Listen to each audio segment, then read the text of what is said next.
Oke, Assalamualaikum warahmatullahi wabarakatuh.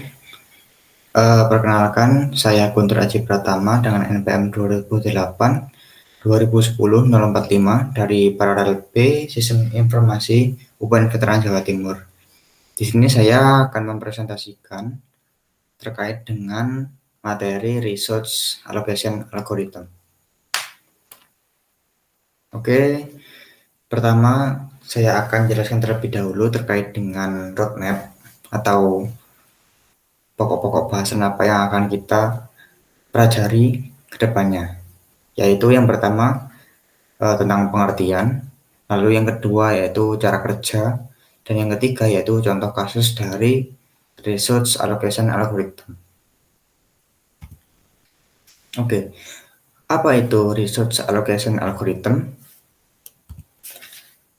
Resource Allocation Algorithm merupakan prosedur langkah demi langkah untuk perhitungan dari pengalokasian resource yang notabene merupakan kumpulan dari proses dan resource yang berupa vertex dan saling terhubung oleh garis-garis yang disebut dengan edge.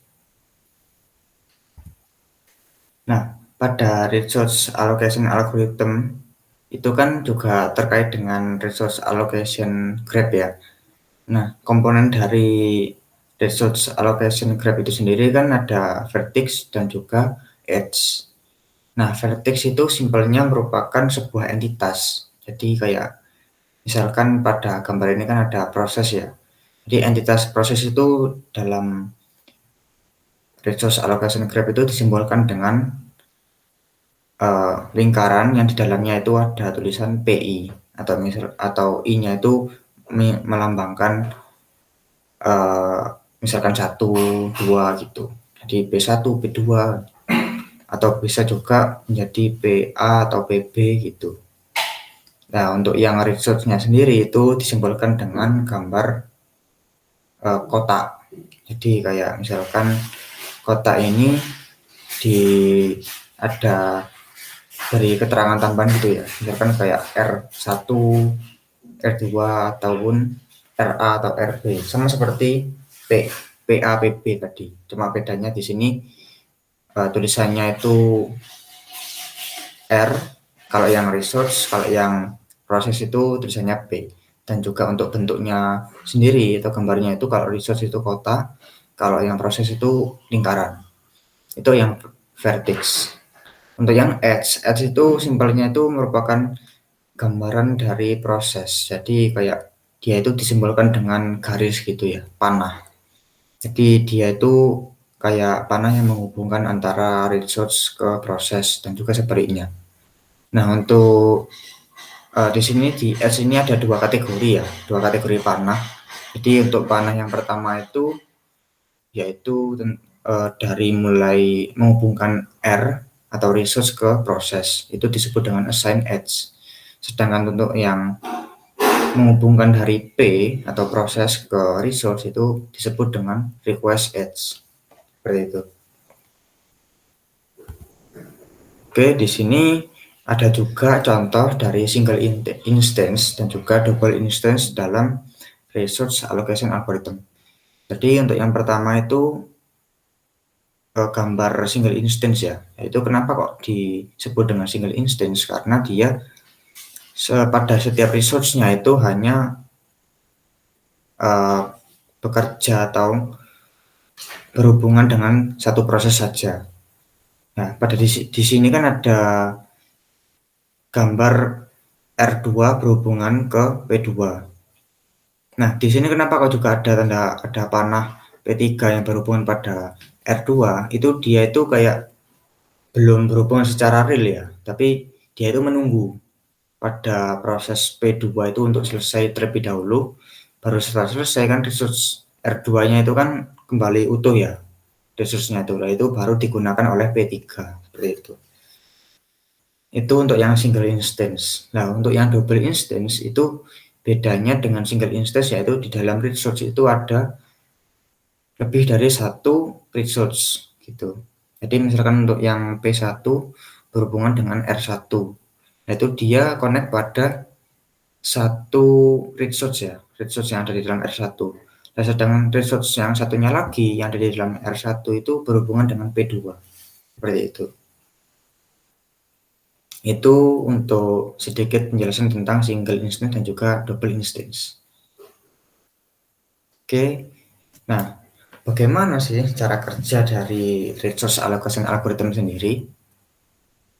Nah, di sini ada beberapa cara kerja ya yang saya dapat dari beberapa sumber. Yang pertama itu proses atau thread itu boleh meminta resource suatu saat di masa depan atau yang dinamakan dengan claim edge.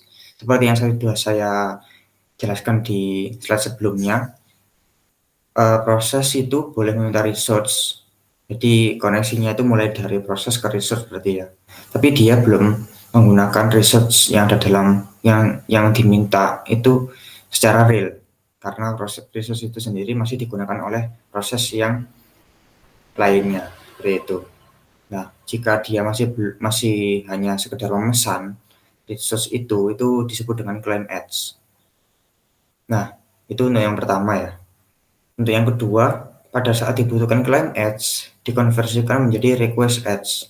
Jadi saat resource itu yang di request itu sudah ada atau sudah tersedia setelah digunakan oleh proses yang lain yang sudah memesan terlebih dahulu, itu disebut prosesnya dengan request edge karena sudah berhubungan secara langsung ya antara proses atau thread itu dengan resource yang dipesan tadi, seperti itu dinamakan request edge. Tapi kalau masih memesan itu tidak dinamakan dengan claim edge. Itu yang kedua. Untuk yang ketiga, jika suatu resource dilepas, maka assignment edge dikonversikan menjadi claim edge. Lalu untuk yang keempat, claim edge boleh ditambahkan pada grab jika semua edge yang berhubungan dengan proses atau thread tersebut berupa claim edge. Bisa dilihat pada gambar di sebelah kanan slide, yaitu ada R1 yang berhubungan dengan T1, lalu T1 atau thread, atau kita bisa menyimbolkan juga dengan P1 atau proses, itu berhubungan atau claim edge dengan R2 atau resource 2. Lalu ada juga T2 itu juga claim edge dengan R2, dan juga T2 itu juga berhubungan dengan R1. Seperti itu. Itu cara kerja dari resource allocation algorithm. Nah, setelah membahas tentang cara kerja dan juga pengertian, di sini kita masuk pada bagian contoh kasus. Di sini saya akan membahas dua contoh kasus. Nah, ini contoh kasus yang pertama. Di sini saya tidak menggunakan contoh kasus yang berhubungan dengan komputer ya. Cuma saya menggunakan contoh kasus yang ada hubungannya dengan proses dan juga research, tapi dalam kehidupan sehari-hari. Nah, di sini ada Aji harus mengerjakan 5 PR sekolahnya, yaitu PR matematika, fisika, biologi, kimia, dan bahasa Jawa. Diketahui ada dua teman Aji yang bernama Sali dan Dori yang bersama Aji saat itu dan bersedia membantu Aji mengerjakan PR-nya. Diketahui pula bahwa Sali bisa membantu mengerjakan PR matematika, biologi, dan bahasa Jawa, sedangkan Dori bisa membantu mengerjakan PR fisika, kimia, dan biologi. Gambarkan sebuah alur kerja yang untuk membantu Aji menyelesaikan semua PR-nya menggunakan resource allocation algorithm. Jadi kalau lihat dari soalnya ini, saya dapat info singkat, yaitu Aji dan juga dua temannya itu termasuk ke dalam resource, sedangkan PR-PR ini matematika, fisika, biologi, kimia, dan bahasa Jawa itu termasuk dalam proses yang harus diselesaikan, seperti itu. Nah, di sini solusi dari contoh kasus ya, yang pertama tadi dimulai dari R Aji.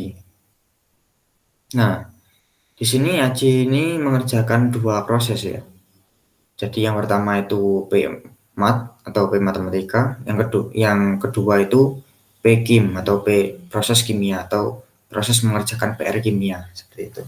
Nah, sedangkan dua temannya, Sally dan juga Dori itu mengerjakan PR-PR yang lain.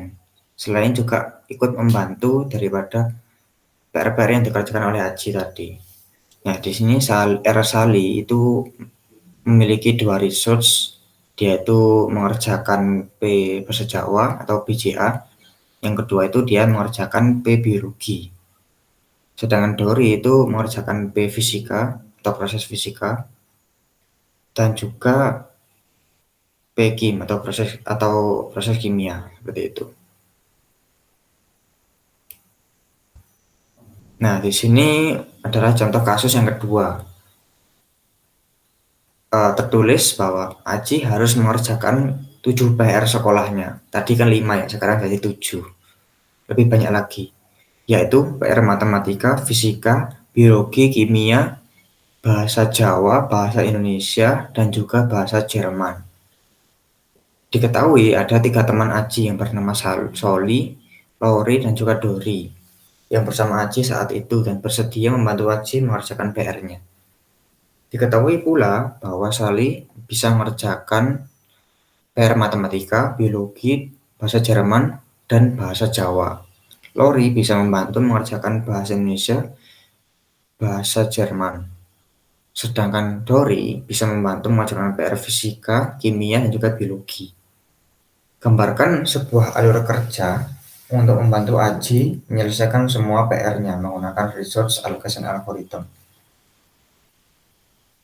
Nah, ini solusi dari contoh kasus kedua. Dimulai dari Aji yang mana mengerjakan 3 PR ya atau 3 proses, yaitu proses matematika, proses kimia, dan juga proses bahasa Indonesia. Lalu ada juga Sali yang mengerjakan proses bahasa Jawa, proses biologi, ada juga Dori yang mengerjakan proses kimia dan juga proses fisika. Nah, di sini ada satu teman baru Aji yaitu Lori, yang mana dia itu hanya membantu mengerjakan satu proses ya, yaitu proses bahasa Jerman. Seperti itu. Oke, sekian presentasi dari saya. Terima kasih. Mohon maaf jika ada ketidakjelasan dalam bertutur kata. Terima kasih. Wassalamualaikum warahmatullahi wabarakatuh.